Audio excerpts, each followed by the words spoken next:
Hey my listeners, आ चुके हैं आप लोगों के लिए डेविल की मोहब्बत का न्यू एपिसोड। तो चलिए इसे शुरू करते हैं। अब तक की कहानी में आप लोगों ने सुन लिया था कि संजना जो अर्नव की कॉफ़ी में कुछ मिला कर लाई थी और वो बस इतना चाहती थी कि किसी भी हालत में अर्नव कॉफ़ी पी ले, मगर अर्नव जो किसी से बात करते हुए उसके सामने ही वहाँ से बाहर चले जाते हैं। संजना जो उस कॉफ़ी को देख कर कहती है, आज तो आपकी किस्मत कुछ ज़्यादा ही अच्छी निकल गई, मगर हर दिन ये नहीं होने वाला है मिस्टर अर्नव राज सिंघानिया। और ये बोलते हुए वो एक बार कॉफ़ी को देखती है और फिर जाते हुए अर्नव जो अपनी गाड़ी लेकर वहाँ से निकल गए थे, पीछे पीछे उनके कुछ बॉडीगार्ड्स भी निकल गए थे।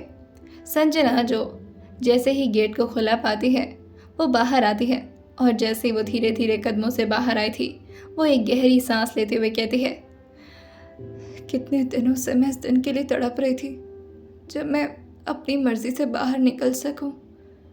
आज इन्हें दरवाज़ा बंद करना याद नहीं आया या शादी के बाद कुछ ज़्यादा ही भरोसा करने लगे मुझ पर। खैर जो भी हो, कम से कम मैं अपनी मर्जी से बाहर तो निकल पाऊंगी।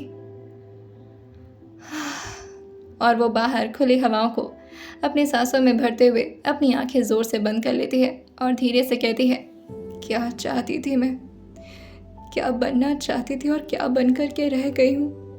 संजना शर्मा को एक बहुत बड़ी बिजनेस वुमेन बनना था और मैं एक डेविल जैसे इंसान की सिर्फ एक इस्तेमाल करने वाली पत्नी बन कर के रह गई, जिसे ना तो वो प्यार करते हैं और ना ही उसकी कदर करते हैं। सिर्फ अपने गुस्से के लिए मुझे इस्तेमाल करते हैं, अपना टॉय बनाकर रख लिया मुझे। ऐसे और कितना दिन मुझे इन्हें झेलना पड़ेगा। कब वो दिन आएगा जब मैं भी आज़ाद हो करके थोड़ी खुश हो पाऊंगी। क्या मेरी ज़िंदगी में ज़रा भी खुशी नहीं लिखी है? क्या ज़िंदगी भर सिर्फ मैं इसी तरह झेलती रहूं? बचपन में गरीब होने की वजह से हर किसी से टॉन्ट सुनती थी, सब लोग चिढ़ाते थे, कोई मेरे साथ बैठना तक पसंद नहीं करता था। और आज सबके मुंह पर सिर्फ एक ही बात है कि मेरा कैरेक्टर ठीक नहीं है। मेरी अपनी माँ भी मुझसे मुंह मोड़ ली। अब तो मेरा कोई अपना भी नहीं बचा है जिससे मैं अपना दुख शेयर कर सकूं। आज मौसम बहुत अच्छा था, ठंडी ठंडी हवाएं चल रही थीं, जिसकी वजह से संजना थोड़ा देर बाहर ही बैठती है और उसके बाद वो ज़्यादा देर अब बाहर बैठ कर के क्या करती। उसके बॉडी में भी काफ़ी पेन हो रहा था और साथ ही उससे काफ़ी वीकनेस भी महसूस हो रही थी, जिसकी वजह से वो अंदर आ जाती है। वो किचन में आती है और अपने लिए कुछ बनाने लगती है। वहीं डाइनिंग टेबल से उस कॉफ़ी मग को उठाते हुए वो कॉफ़ी सिंक में डालते हुए कहती है, काश आप ये कॉफ़ी आज पी लेते मिस्टर अर्नव राज सिंघानिया, तो मेरी सारी प्रॉब्लम्स खत्म हो जाती। वहीं दूसरी तरफ अर्नव जो अब ऑफिस पहुंच चुके थे। आज अर्नव का मूड बाकी दिनों से काफ़ी बेहतर था। जहाँ हमेशा अर्नव गुस्से में ही रहा करते थे, मगर आज जैसे ही वो ऑफिस आए थे उनके चेहरे पर एक हल्की सी सॉफ्ट स्माइल थी, जैसे कि उनकी बार बार दिमाग में संजना ही चल रही हो और संजना की वो कॉफ़ी में जहर मिलाने वाली हरकत, जिसके बारे में सोच करके अर्नव को मन ही मन बहुत हंसी आ रही थी। मिश्रा जो अर्नव को इतना खुश देख करके थोड़ा उन्हें ग्रीट करते हुए कहता है, क्या बात है सर, आज बहुत खुश लग रहे हैं, मैम ठीक हो गई आपके साथ? अर्नव जो मुस्कुराते हुए कहते हैं, ठीक नहीं, कुछ ज़्यादा ही सुपर कूल हो गई मेरी वाइफ। अब तो ऐसा लग रहा है अपनी वाइफ से बचने के लिए मुझे 2-3 बॉडीगार्ड्स की ज़रूरत पड़ेगी। वहीं अर्नव अपने केबिन के अंदर आ चुके थे। मिश्रा भी पीछे पीछे आते हुए कहता है, क्या बात है सर, ऐसा क्यों बोल रहे हैं, उन्होंने मारने की कोशिश कर दी क्या आपको? अर्नव जब अपने चेयर पर आकर बैठते हुए कहते हैं, इरादा तो कुछ ऐसा ही था उसका और उसे लगता है कि वो अपने इरादे में कामयाब भी हो जाएगी। अच्छा, आई लाइक हर कॉन्फिडेंस। और फिर वो अपने चेयर पर लीन होते हुए अपनी आंख बंद करके कहते हैं, पर बुरा लग रहा है उसके लिए। उसे लगता है कि वो हमेशा मुझसे 2 कदम आगे रहती है, मगर बेचारी बहुत ही भोली है और उसकी भोलापन से कहीं मुझे मोहब्बत ना हो जाए। खैर तुम तैयारी करवाओ कॉन्फ्रेंस मीटिंग की, आज ज़्यादा देर तक मैं ऑफिस में रहने वाला नहीं हूँ। मिश्रा जो कहते हैं, हाँ सर मुझे पता है, वैसे भी आप न्यूली मैरिड कपल हैं, अब आप ऑफिस में ज़्यादा देर रह कर के क्या करेंगे, इसीलिए आज की मीटिंग मैंने लगभग 12 बजे तक करवा दी है।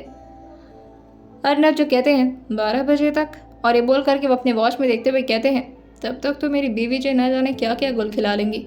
थोड़ा और जल्दी करो। Near about 11। अर्नब की बात सुन करके मिश्रा जो कहता है, सर 11? सर आपकी 2 मीटिंग है आज। एक तो वो जो सुबह आए थे जिससे हम लोगों ने अभी मीटिंग करने के लिए थोड़ा टाइम पोस्टपोन कर दिया था, वो लोग आज 3 बजे आने वाले थे, तो मैंने उन्हें कह कर के 12 बजे का टाइम करवा दिया है और 10:30 बजे से सर आपकी एक और मीटिंग है। अब आपको कोई एक मीटिंग उसके लिए कैंसिल करनी पड़ेगी सर। अब बाकी आप खुद देख लीजिए। अर्नब जो कहते हैं, जिसकी डीलिंग में ज़्यादा प्रॉफिट हो पहले उस मीटिंग को अरेंज करवाओ, दूसरा वाला मैं बाद में देखता हूँ। मिश्रा जो अपना सिर हाँ मिलाते हुए कहता है, जी सर मैं समझ गया। अर्नब जो कहते हैं, हमेशा प्रॉफिट को प्रायोरिटी में रखना चाहिए। जाओ। खोलते हैं और ये बोल करके वो अपने लैपटॉप के स्क्रीन को ऑन करते हैं और अपने घर की कैमरा को अपने स्क्रीन पर ले आते हुए संजना की हरकतें देखने लगते हैं। संजना जो इस वक्त मेंशन में इधर उधर घूम रही थी, वो अपने ब्रेकफास्ट को खुद ही बनाती है और उसे डाइनिंग टेबल पर ले आकर के खाना शुरू कर देती है। अर्नब जो अपने चेयर को लेफ्ट राइट घुमाते हुए संजना को देखते हुए कहते हैं, चलो मेरे यहाँ आने से इतना तो फ़ायदा हुआ कि तुम्हें भूख लग रही है और तुम खुद से बिना कोई नाटक किए खाना खा रही हो। लेकिन जान तुम्हें खुद बनाने की क्या ज़रूरत है, इतने सारे मेड और स्टाफ तो हैं वहाँ पर। वहीं संजना जो डिशेस को ले जा कर के किचन में रखने वाली होती है कि सारे स्टाफ आते हुए कहती हैं, मैम आप क्यों परेशान हो रही हैं, हम रख देते हैं ना। और ये बोल करके वो सब संजना के हाथों से डिशेस को ले लेती हैं। संजना जो कहती है, कोई बात नहीं, इट्स ओके, और वैसे भी वो खड़ूस इंसान तो आपसे बहुत ज़्यादा काम करवाते होंगे, अब आपसे मैं भी इतना काम लेने लगूंगी तो फिर आप लोग तो थक जाएंगे ना। और वैसे भी मुझे करना क्या होता है, मैं तो बस अपने मन को थोड़ा ठीक करने के लिए कुकिंग कर रही थी। जब भी मैं बोर होती हूँ तो बस कुकिंग करना शुरू कर देती हूँ और कुछ करने के लिए है भी नहीं यहाँ पर। सारी मेड जो अपना सर हाँ मिला देती हैं और वो सब वहाँ से जाने लगती हैं। संजना जो उन्हें रोकते हुए कहती है, वैसे अगर कोई काम खास ना हो तो फिर आप लोग मेरे साथ बैठकर बातें करेंगी, मैं बहुत ही बोर हो रही हूँ और मुझे कुछ भी अच्छा नहीं लग रहा, प्लीज़। संजना के इस तरह रिक्वेस्ट करने पर सारी मेड अपने सर को नीचे झुकाते हुए कहती हैं, we are really sorry ma'am, पर हमें आपसे बात करना अलाउड नहीं है। अगर आपकी कोई डिमांड है या आपके लिए कुछ करना है तो प्लीज़ आप हमें बताइए, इसके अलावा हम आपसे कोई और बात नहीं कर सकते। संजना जो कहती है, ये क्या बात हुई और ये किसने कहा आपसे। वहीं जो मेन स्टाफ थी वो कहती है, ऑब्वियसली मैम, हम लोग सिर्फ अर्नब सर की बात मानते हैं और आप तो जानते हैं अगर हमने उनके रूल्स को फॉलो नहीं किया तो वो हमारे साथ क्या कर सकते हैं। संजना जैसे ये सुनती है वो अपने सर पर हाथ रखते हुए कहती है, बाप रे कितने सनकी हैं ये, किसी को भी नहीं छोड़ते, क्या सच में ये कोई इंसान है या कोई शैतान। कोई बात नहीं, आप लोग जाइए यहाँ से, मैं भी अपने रूम में जाती हूँ। और ये बोल करके वो बेमन से रूम की तरफ वापस आ जाती है। जैसे ही वो रूम में एंटर करती है उसे अर्नब के साथ बिताए हुए वो अजीबोगरीब पल याद आने लगते हैं। जिस तरह से ड्रेसिंग टेबल के सामने अर्नब ने उसे टॉर्चर किया था, जिस तरह से आज उन्होंने खुद ही अपने हाथ से संजना के मांग में सिंदूर लगाया था, साथ ही साड़ी पहनने में भी अर्नब ने आज उसकी मदद की थी। वो सारी बातों को याद करके संजना बहुत ही फ्रस्ट्रेट हो जाती है और वो खुद से ही कहती है, मैं उस इंसान के साथ रह रही हूँ जिसने मेरी ज़िंदगी मुझसे छीन ली, और वो भी ऐसे शख्स के साथ मुझे पूरी ज़िंदगी बितानी पड़ेगी। नहीं, मैं ये नहीं होने दे सकती, कुछ करना होगा मुझे। और फिर वो लॉन्च एरिया में देखती है जहाँ पर टेबल रखा था और उस टेबल पे संजना का अपना फ़ोन था। जैसे ही संजना ये देखती है वो लगभग भागते हुए अपने फ़ोन के पास आते हुए कहती है, ये तो मेरा फ़ोन है, कहाँ नहीं ढूंढा था इसे, हाँ मेरा फ़ोन। और ये बोल करके वो जल्दी से अपने फ़ोन को उठाती है और उसके स्विच को ऑन करने लगती है। जैसे ही संजना ने स्विच ऑन किया था फ़ोन तुरंत ही ऑन हो जाता है और उसकी बैटरी परसेंटेज भी फुल थी। संजना जो एकदम से हैरानी में उसे देखते हुए कहती है, ये क्या बात हुई, आज इन्हें हो क्या है, आज दरवाजे भी बंद नहीं थे और ये फ़ोन भी आज मेरे हाथ में आ गया, क्या हो गया इन्हें, ये कहीं उनका कोई नया प्लान तो नहीं है। खैर मुझे क्या, एक बार माँ से बात कर लेती हूँ, बस कम से कम वो तो मेरी सुनेंगी। इस हालत में तो मैं और किसी से बात भी नहीं कर सकती। और ये बोल करके वो जल्दी से अपनी मॉम का नंबर ढूंढती है और अपनी मॉम को फ़ोन में लाने लगती है। संजना के 2 से 3 रिंग करने के बावजूद भी उसकी मॉम ने कॉल नहीं उठाया था। संजना जो थोड़ा निराश हो जाती है और लॉन्च एरिया से वापस बेड पर आकर के बैठ जाती है। संजना जो फिर से फ़ोन मिलाते हुए कहती है, प्लीज़ मॉम आप तो फ़ोन उठा लीजिए, अभी मैं किससे बात करूं, प्लीज़ प्लीज़ प्लीज़। कि तभी फ़ोन पे खो जाता है। जैसे ही फ़ोन रिसीव हुआ था, संजना तुरंत ही फ़ोन को अपने कान पे लगाते हुए कहती है, मम्मी आप मेरा फ़ोन क्यों नहीं उठा रही थी, मैं आपको कब से कॉल कर रही थी। वहीं दूसरी तरफ से बहुत ही स्ट्रिक्ट आवाज़ आती है, तो किसने कहा था कॉल करने के लिए, हाँ। जैसे ही संजना अपनी मॉम की इस तरह की टोन सुनती है, वो हैरान होते हुए फिर से अपने फ़ोन को सामने लगा कर देखती है, तो ये उसकी मॉम का ही कॉल था। संजना कंफ्यूज हो गई थी कि क्या ये उसकी अपनी माँ ही है जो उससे इस तरह से बात कर रही है। संजना फिर से फ़ोन को कान पे लगाते हुए कहती है, मम्मी आपको क्या हो गया आपको, आप इस तरह से क्यों बात कर रही हैं मुझसे। वही सविता जी जो कहती हैं, ये भी तुम मुझसे पूछ रही हो कि मैं तुमसे इस तरह क्यों बात कर रही हूँ, क्या तुम्हें नहीं पता कि तुमने क्या किया है संजना। संजना जो कहती है, माँ मैंने कुछ नहीं किया है, आप लोग मेरी बात सुन ही नहीं रहे थे, एक बार आप मेरी बात तो सुनिए, भले कोई मेरी बात ना सुने। आपको पता है मेहर वो मेरी बात को मानने के लिए भी तैयार हो गया था, उसे सब समझ में आ गया था कि इसमें मेरी कोई गलती नहीं है। आप क्यों नहीं समझ रही, आप तो मेरी मम्मी है। वहीं दूसरी तरफ से सविता जी जो कहती हैं, क्योंकि मुझे तुमसे ये उम्मीद नहीं थी, और जब एक बार भरोसा टूटता है तो फिर भरोसा करने का मन नहीं करता संजना। संजना जो कहती है, पर भरोसा मैंने नहीं तोड़ा, आप दूसरों की बात पर इतना भरोसा करती हैं और अपनी बच्ची पर विश्वास नहीं कर रही हैं आप। सविता जी जो कहती हैं, मुझे तुमसे बहस नहीं करना है संजना, अच्छा होगा कि तुम मुझसे बात मत करो। संजना जो कहती है, माँ इसमें मेरी कोई गलती नहीं है, सच में अर्नव की वजह से हुआ ये सब कुछ। जैसे ही उसने इतना बोला था, सविता जी जो स्ट्रिक्टली संजना से कहती हैं, खबरदार खबरदार, जो उस भगवान जैसे इंसान को तुमने कुछ भी बोला तो उसने तो तुम्हारी ज़िंदगी बचा ली, वरना इस वक्त तुम्हें कहीं डूब कर मरना पड़ जाता। कोई तुम्हें एक्सेप्ट नहीं करता संजना, जिस हालत में तुम थी ना, उस हालत में अर्नव ने ही तुम्हें एक्सेप्ट किया था, और तुम उनके बारे में इस तरह की बकवास कर रही हो। मैं तुमसे बात नहीं करना चाहती, लेकिन तुम्हें ये सजेशन ज़रूर दूंगी कि जब तक जिंदा रहो उनकी पूजा करना तुम। संजना जो कहती है, हाँ आपको लगता है कि उन्होंने मेरी ज़िंदगी बचाई है, हाँ, मैं तो अपने भाई के ऑपरेशन के लिए उनसे मदद मांगने आई थी, वो भी उनसे नहीं, प्रशांत अंकल से मांगने आई थी, लेकिन गलती से मेरी किस्मत ख़राब थी जो मैं जाकर के उनसे लड़ गई, और फिर मेरे मुंह से अपने भाई के लिए वो सारी फीलिंग्स निकल गई, और मुझे लगा कि शायद वो मेरी मदद कर देंगे क्योंकि वो मेरे बचपन के दोस्त थे। मुझे क्या पता था कि वो मेरे बुरे वक्त का इस तरह फ़ायदा उठाएंगे और मेरी ज़िंदगी को जहन्नुम बना देंगे कि मेरी खुद की माँ भी मुझ पर विश्वास नहीं करेंगी। और ये बोलते बोलते उसकी आवाज़ एकदम से रुक सी गई थी, जैसे वो थक गई हो अपनी माँ को समझाते समझाते। वहीं सविता जी जो कहती हैं, बहुत हो गया तुम्हारा बकवास, अब बस करो, और अर्नव जी के खिलाफ मैं कोई बकवास तुम्हारे मुंह से नहीं सुनना चाहती।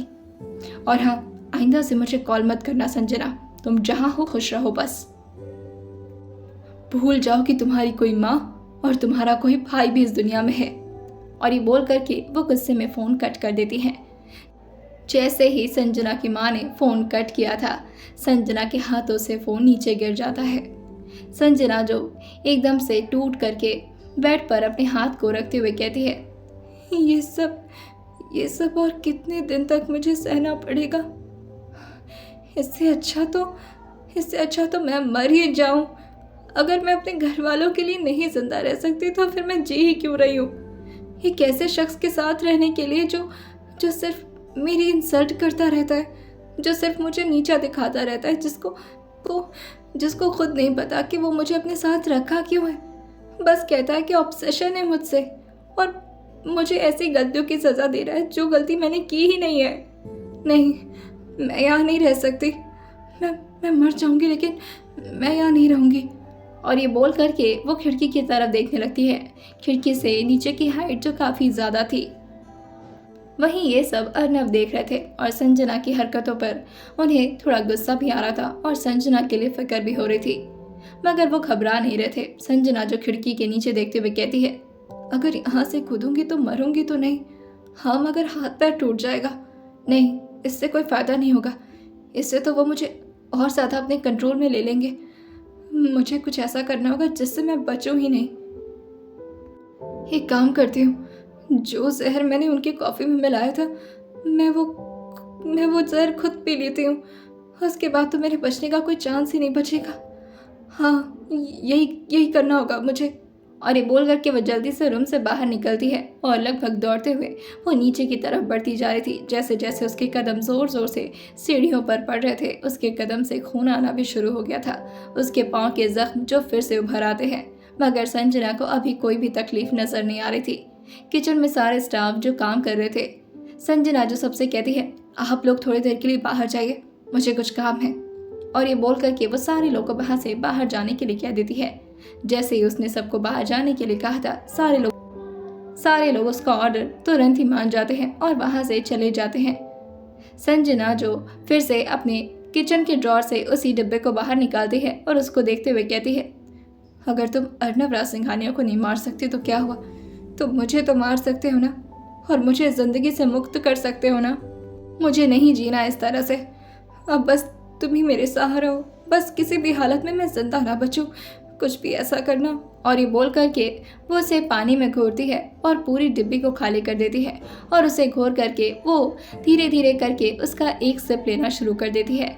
जैसे जैसे वो उस पानी के सिप को पी रही थी, संजना की आंखों से आंसू नीचे गिर रहे थे। उसके सारे सपने जो उस पानी के साथ उसके अंदर जा रहे थे और उसके सारे सपने टूट कर बिखर रहे थे। संजना जो थोड़े ही देर में पूरा पानी पी करके ख़त्म कर देती है और झटके से गिलास को स्लैब पर रखती है। संजना को कुछ भी अजीब सा फील नहीं हो रहा था, मगर संजना को लगा था शायद ये दवाई थोड़ी देर बाद काम करना शुरू कर जाएगी।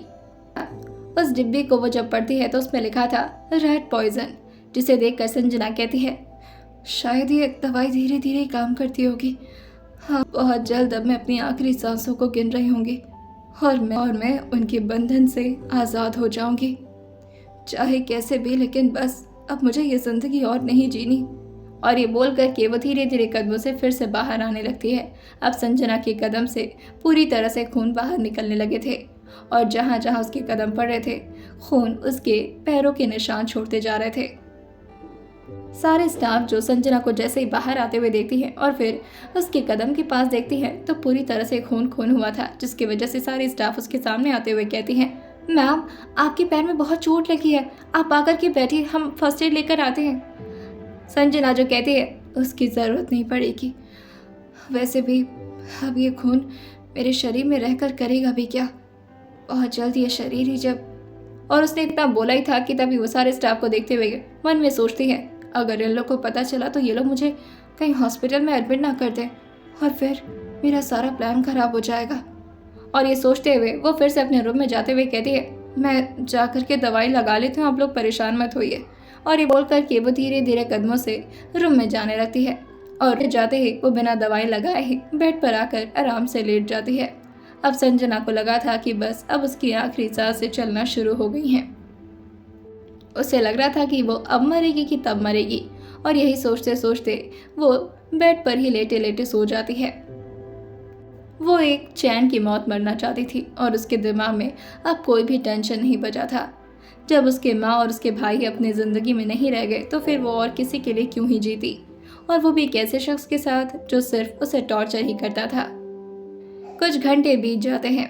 अब संजना की आंखें जो किसी के बार बार बोलने पर खुल रही थी, वो धीरे धीरे करके अपनी आंखें खोलती है तो अर्नव जो उसके गाल को धीरे धीरे सहला रहे थे और उसके चेहरे के बहुत ज़्यादा करीब खड़े थे। पहले तो वो समझ नहीं पाते कि ये कौन है, फिर जब वो धीरे धीरे अपनी आंखें खोलती है तो वो देखती है कि अर्नव का चेहरा जो उसके चेहरे के बहुत ज़्यादा करीब है और अर्नव जो उसी की तरफ झुके हुए हैं। संजना जो उनके हाथों को अपने गाल से हटाते हुए कहती है, आप बहुत जल्दी आ गए आज, और मुझसे दूर रहिए, मेरे करीब आने का कोई मतलब नहीं है। संजना को लग रहा था कि शायद उसकी तबीयत इसलिए ख़राब हो रही है क्योंकि उसके दवाई का असर अब काम करना शुरू कर दिया है, मगर ऐसा नहीं था। संजना के पैरों से बहुत ज़्यादा खून बह चुका था और इसीलिए अब शायद उसे वीकनेस होना शुरू हो गई थी। अर्नव ने आते ही विवान को अपने साथ लाया था और तुरंत ही आकर के संजना के पैरों पर पहले अच्छे से दवाई लगाते हैं और फिर उसके पैरों में बैंडेज लगा देते हैं ताकि खून रुक जाए।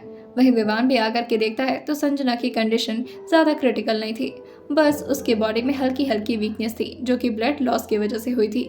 और साथ ही संजना इस समय कुछ ठीक से खाना भी नहीं खा रही थी, ना तो वो दवाइयाँ लेती थी जो कि अर्नव उसके लिए लेकर आए थे। संजना जो कहती है, अब ये क्या हो रहा है, ये लोग कौन है? विवान के साथ 2 स्टाफ और आए थे जो कि संजना के चेकअप के लिए आए थे। अर्नव जो संजना को देखकर कहते हैं, कोई नहीं, मैं थोड़ी देर में आता हूँ वापस, तब तक तुम आराम करो। संजना जो मुस्कुराते हुए कहती है, बिल्कुल। उसके चेहरे पर ये बोलते हुए एक विनिंग स्माइल थी। उसे ऐसा लग रहा था कि जैसे आज वो अपनी जान त्याग करके अर्नव से जीत जाएगी। अर्नव जो विवान के साथ अब बाहर आ चुके थे। विवान जो अपने स्टाफ को वहाँ से भेज देता है क्योंकि सिचुएशन एकदम नॉर्मल थी। वहीं अर्नव जो विवान से कहते हैं,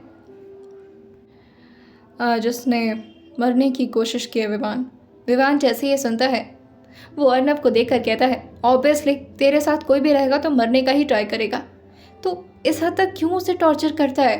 और क्या हो गया तेरे लाइफ को? तो ऐसा तो नहीं था पहले अर्नव। अर्नव जो विवान से कहता है, तू चुप कर जा, जितना बोल रहा होता ध्यान से सुन। मैं चाहता हूँ कि उसका माइंड थोड़ा बहुत फ्रेश कर पाऊँ। बहुत ही ज़्यादा स्ट्रेस में है वो, समझ नहीं आ रहा कि क्या करूँ। विवान जो कहता है, इससे सजेशन मांग रहे, वो भी अर्नव राज सिंघानिया। OMG, मुझे तो विश्वास नहीं हो रहा। अर्नव जो कहते हैं, नाटक करना तो जा सकता है यहाँ से। विवान जो कहता है, अच्छा बताता हूँ। देखो, जब भी कोई इंसान स्ट्रेस में होता है तो उसकी लाइफ में उसे किसी अपने की ज़रूरत होती है, जो शायद संजना के पास इस वक्त कोई नहीं है। और तू जिस पर वो थोड़ा बहुत ट्रस्ट करना भी चाहती होगी, तो तेरे जैसे शख्स पर कौन ही ट्रस्ट कर पाएगा? और तू उसे इतना हर्ट करता है, उसे इतना टॉर्चर करता है। मुझे नहीं लगता कि वो तेरे साथ कभी खुश रह पाएगी। मैं तो कहता हूँ उसे छोड़ दे।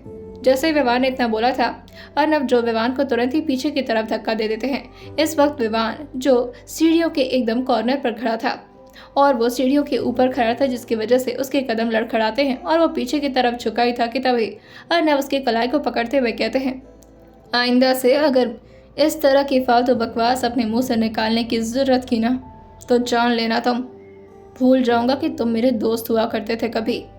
विवान जो कहता है, भाई मर जाऊंगा अगर पीछे गिरा तो। पीछे के दिमाग वो मेडुला होता है, अगर उस पर ज़रा से भी चोट लगी ना तो यहीं टैब हो जाऊंगा। अर्नव जो कहते हैं, ड्रामा करना बंद करो और ये बताओ कि मैं उसे कैसे अच्छा फील दूं। आखिर क्या करूं ऐसा जो उसे थोड़ा बहुत ठीक महसूस हो? पता नहीं क्या हो गया उसे, बहुत ही स्ट्रेस में रहने लगी है। विवान जो कहता है, सॉरी लेकिन तू है इतना गंदा और इतना ख़तरनाक कि कोई भी तेरे साथ रहेगा तो स्ट्रेस फ्री नहीं हो पाएगा, उसे स्ट्रेस हो ही जाएगा जैसे कि अभी मुझे हो रहा है। प्लीज़ भाई ठीक से खड़ा कर दे। अर्नव जो उसे अपनी तरफ झटके से खींचते हुए कहते हैं, एक काम करो, तुम दफ़ा हो जाओ, मैं जो करना है खुद ही कर लूँगा। विवान भी अर्नव के कहने पर तुरंत ही वहाँ से जाना ही बेहतर समझता है, क्योंकि उसे पता था कि अगर वो थोड़ी देर और रहा और अर्नव का मूड ख़राब हुआ तो आज उसकी ज़िंदगी यहीं पर ख़त्म हो जाएगी। और वो रुद्र की तरह बहुत ज़्यादा डेयरिंग भी नहीं था। रुद्र की बात अलग थी, वो अर्नव के साथ बहुत ही क्लोज था और साथ ही बहुत ही ज़्यादा डेयरिंग भी, और अर्नव के गुस्से को उसे हैंडल करना अच्छे से आता था। मगर विवान जो दिखने में तो ठीक ठाक ही था, मगर वो उतना ज़्यादा हिम्मती नहीं था, जिस वजह से वो वहाँ से भाग जाता है। अर्नव जो फिर से रूम के पास वापस आ गए थे। संजना को लग रहा था कि आखिर ये दवाई काम क्यों नहीं कर रही। जैसे ही संजना टाइम देखती है तो घड़ी में अब 4 बज रहे थे। संजना को दवाई खाए बहुत वक्त हो चुके थे। वहीं जैसे ही अर्नव रूम का दरवाज़ा खोलते हैं, संजना की नज़र दरवाजे के पास चली जाती है। अर्नव जो अंदर आते हैं और अंदर आकर के वो संजना के सामने चेयर ले आते हुए बैठ जाते हैं। संजना जो अभी भी बेड पर लेटी हुई थी, वो अपने चेहरे को दूसरी तरफ कर लेती है। अर्नव जो और ज़्यादा संजना के करीब आते हैं और अपने चेयर को आगे खिसकाते हुए संजना के चेहरे को अपनी तरफ करते हुए कहते हैं, किसका वेट कर रही हो? संजना जो मन में कहती है, मौत का और आपसे आज़ादी पाने का। अर्नव जो अपने वॉच में टाइम देखते हुए संजना से कहते हैं, 6 घंटे हो गए तुम्हें। अगर अब तक वो दवाई काम नहीं की और तुम्हारे बॉडी में कोई प्रॉब्लम नहीं हुई तो तुम्हें लगता है कि अब आने वाले कुछ 1-2 घंटे में कुछ बिगड़ जाएगा तुम्हारे बॉडी में? जैसे ही संजना ये सुनती है, वो झटके से बेड से उठकर बैठते हुए कहती है, क्या मतलब है आपका? अब किस किस बारे में बात कर रहे हो? कौन सी दवाई? अर्नब जो कहते हैं, अब तुम प्रोटीन और विटामिन वैसे तो ले नहीं रही थी, तो मैंने उसका पाउडर बनवा दिया था और उसमें थोड़ा सा शुगर मिलवा दिया था ताकि तुम्हें लगे कि ये रेड पॉइज़न है, मगर एक्चुअल में वो तुम्हारी दवाई थी जो कि मैंने तुम्हें बस यूँ ही रेड पॉइज़न के नाम पर दिलवा दी है और जो कि तुमने खुद पी ली है। हाँ, वो बात अलग है कि तुमने कुछ ज़्यादा ही एक्स्ट्रा पी लिया है जिसकी वजह से शायद तुम्हारी बॉडी में आज कुछ अजीब से हलचल होंगी, जैसे कि विवान बता रहा था सेक्सुअल अराउसमेंट भी हो सकती है उसकी वजह से। जैसे ही संजना ये सुनती है वो अपनी थूक को गटकते हुए कहती है, क्या हो सकता है? अर्नब जो अपने चेहरे को संजना की तरफ थोड़ा झुकाते हुए कहते हैं, सेक्सुअली अराउज हो सकती हो तुम आज, क्योंकि तुम्हारी बॉडी में आज विटामिन और प्रोटीन दोनों बहुत ज़्यादा है। तो इसका मतलब ये है कि तुम्हारी बॉडी में आज डोपामीन कुछ ज़्यादा ही रिलीज़ होगा और तुम कोशिश करोगे कि उस डोपामीन को तुम कहाँ यूज़ करो, मगर तुम्हें समझ नहीं आएगा। और सामने इतना हैंडसम बंदा है तो शायद चांसेस हैं इस चीज़ के कि तुम आज खुद को बहुत ही ज़्यादा मेरी तरफ अट्रैक्ट होते हुए पाओगी। जैसे ही अर्नब की बात ख़त्म होती है, संजना जो पीछे खिसकते हुए कहती है, ऐसा कुछ नहीं हो सकता, और आपने रेड पॉइजन में वो सब क्यों मिलाया था? वो तो जहर होता है ना? अर्नब जो कहते हैं, जहर रेड पॉइजन होता है स्टूपिड। जो मैंने उसमें रखा था वो जहर नहीं है, वो तो तुम्हारे बॉडी के लिए काफ़ी बेनिफिशियल है। संजना जो कहती है, मतलब आपको पता है कि वो मैंने आज पिया था? अर्नब जो कहते हैं, मुझे तो ये भी पता है कि तुमने कॉफ़ी में भी वही मिला दिया था, और एक्चुअल मैंने ब्लैक कॉफ़ी इसीलिए नहीं पी ताकि मैं तुम्हें ये रियलाइज़ करा पाऊँ कि मुझे इस बारे में कोई आइडिया नहीं है कि तुम खुद को कितना ज़्यादा स्मार्ट समझती हो और तुम्हें लगा कि तुम ये सब करोगे और मुझे पता नहीं चलेगा, वो भी मेरे मेंशन में रह करके। मेरी नज़र शायद तुम्हारे सामने ना हो मगर तुम पर हमेशा रहती है संजना, और तुम तो मेरी स्वीट हार्ट हो। भला मैं अपनी प्यारी सी जान को कुछ होने दे सकता हूँ? और ये बोल करके वो धीरे धीरे संजना के चेहरे को सहलाने लगते हैं। संजना जो और ज़्यादा पीछे जाते हुए कहती है, नहीं, ये सच नहीं हो सकता। मुझे तो लगा था कि आज मैं आपसे आज़ाद हो जाऊंगी। और ये सोच सोच कर ही संजना को बहुत रोना आ रहा था। अर्नब जो संजना से कहते हैं, अगर तुम थोड़ा और पीछे गई तो गिर जाओगी। संजना जो कहती है, आप मुझे दूर रहिए पहले। और ये बोल करके वो पीछे और ज़्यादा जाते ही कि तभी अर्नब उसे संभालते हुए कहते हैं, मैंने कहा ना गिर जाओगी। अब संजना बेड और ज़मीन के बीच लटकी हुई थी। अर्नब जो उसे अपनी तरफ खींचते हुए कहते हैं, मैंने कहा ना, मत जाओ पीछे, मत जाओ मुझसे दूर। तुम्हें संभालने के लिए तुम्हें मेरी ज़रूरत पड़ेगी और तुम इस बात को मानने के लिए रेडी नहीं हो। अर्नब जो अब बेड पर आ चुके थे, वहीं संजना भी अब बेड पर ही थी और अर्नब की बहुत क्लोज थी। संजना और अर्नब जिसकी सांसें एक दूसरे को फील हो पा रही थी। संजना जो पहले तो अर्नब की आंखों में थोड़ी देर के लिए देखती है, मगर फिर उसे रियलाइज़ होता है कि जब वो क्या कर रही है, तो वो एकदम से बेड से खड़े होते हुए कहती है, आज मुझसे दूर ही रहिएगा आप। अर्नब जो कहते हैं, आज ही तो मुझे तुमसे दूर नहीं रहना है, क्योंकि अगर आज मैंने तुम्हें थोड़ा सा भी सेड्यूस करने की कोशिश की तो तुम अपना कंट्रोल लूज कर दोगी। और वैसे भी ये तो तुम कल ही करने वाली थी। वो तो अच्छा हुआ कि मैंने बीच में रोक दिया, वरना आज तुम मुझे अपनी प्रेगनेंसी का न्यूज़ सुना रही होती शायद। जैसे ही संजना ये सुनती है, वो अपने कानों पर हाथ रखते हुए कहती है, छी, आप जैसे घटिया इंसान के साथ ये सब कभी नहीं हो सकता, और मैं आपके लिए कुछ भी फील नहीं करती। अर्नब जो कहते हैं, फील करो चाहे ना करो, आज रात मैं देखता हूँ कैसे कंट्रोल करती हो तुम खुद को। संजना जो कहती है, प्लीज़ भगवान के लिए मुझसे दूर रहिए। अर्नब जो कहते हैं, दूर रहने के लिए शादी नहीं की मैंने तुमसे, मैं तो हमेशा तुम्हारे करीब रहना चाहता हूँ। हाँ, वो बात अलग है कि रहना तो तुम भी चाहती हो, बस बताती नहीं हो, है ना? मन ही मन तो कुछ और ही चलता है तुम्हारे, और मुझे देख करके तो मन ही मन लड्डू फूट रहे होंगे, है ना? संजना जो कहती है, बहुत गलत कर रहे हैं आप मेरे साथ, मुझे चैन से मरने भी नहीं दे रहे। अर्नब जो संजना की कमर को पकड़ते हुए कहते हैं, मैंने मना किया था ना, मरने जैसे घटिया शब्द की बात भी तुम मुझसे मत करना, और तुमने कोशिश कर ली, वो भी पॉइजन खाने की। संजना, अब मैं क्या करूं, मैं तुम्हें कैसे समझाऊं कि तुम जो भी गलतियां करोगी उसकी सज़ा तुम्हारे अपने भुगतेंगे। अब तुम्हारा भाई तो बहुत छोटा है कि मैं उसे इतना टफ पनिशमेंट दूं, लेकिन महर तो ठीक ठाक ही है। उसके बॉडी पर ना जाने अब कितने ज़्यादा स्क्रैचेस आ चुके होंगे, पता नहीं उसे कितनी चोट लगी होगी और वो कितना चिल्ला रहा होगा। संजना, तुम सुनना चाहोगी उसकी आवाज़? संजना जो कहती है क्या उसके साथ क्या कर रहे हैं आप? अभी तक तो ये सब कुछ ख़त्म हो जाना चाहिए, अब तो मैंने आपसे शादी भी कर ली। अर्नब जो कहते हैं तो अगर तुमने मुझसे शादी कर ली है तो इसका मतलब ये नहीं कि तुम अब बिल्कुल वैसे ही रह सकती हो जैसा कि तुम चाहोगी रहने के लिए। अभी तो ये सब कुछ एक शुरुआत है। अभी देखो मैं तुम्हारे साथ क्या क्या करता हूँ, और साथ ही तुम्हारे दोस्त और तुम्हारे भाई के साथ भी। संजना जो कहती है मैं मर जाऊंगी, प्लीज़ बंद करिए ये सब कुछ।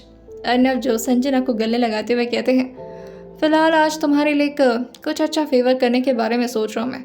संजना जो कहती है मेरे ऊपर बस यही एहसान करिए कि आप मुझसे दूर रहिए। अर्नब जो कहते हैं इसके अलावा चाहे जो मांग लो दे दूंगा संजना, दूर ही मत मांगो, बस दूर नहीं रह सकते तुमसे।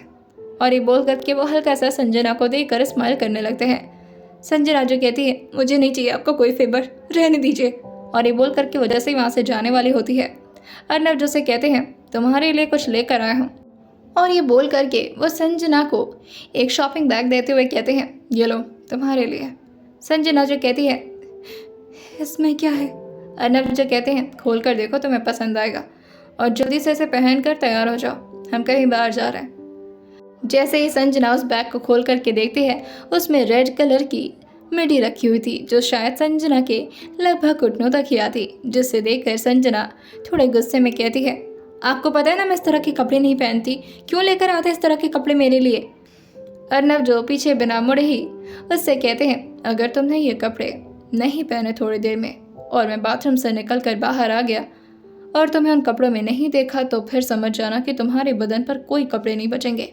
जैसे ही संजना ये सुनती है वो अपनी आंखें बड़ी करते हुए कहती है क्या बदतमीजी है ये, और इसका क्या मतलब हुआ? अर्नब जो कहते हैं मैं जिस कपड़े में तुम्हें देखना चाहूँगा वही कपड़े तुम्हें अपने बदन पर रखने होंगे, और अगर तुम मेरी मर्जी पूरी नहीं कर सकती तो कुछ मत पहनो। और ये बोल करके वो बाथरूम में चले जाते हैं। संजना जो पीछे आते हुए एक काउच पर बैठते हुए कहती है ये किस तरह की जोर ज़बरदस्ती कर रहे हैं मेरे साथ। आइए जानते हैं आखिर क्या करेगी संजना, क्या अर्नब के दिए हुए कपड़े वो पहनेगी या फिर नहीं। आइए जानते हैं इसे आने वाले एपिसोड में, और सुनते रहिए डेविल की मोहब्बत सिर्फ और सिर्फ स्टोरी विद सौम्य के साथ।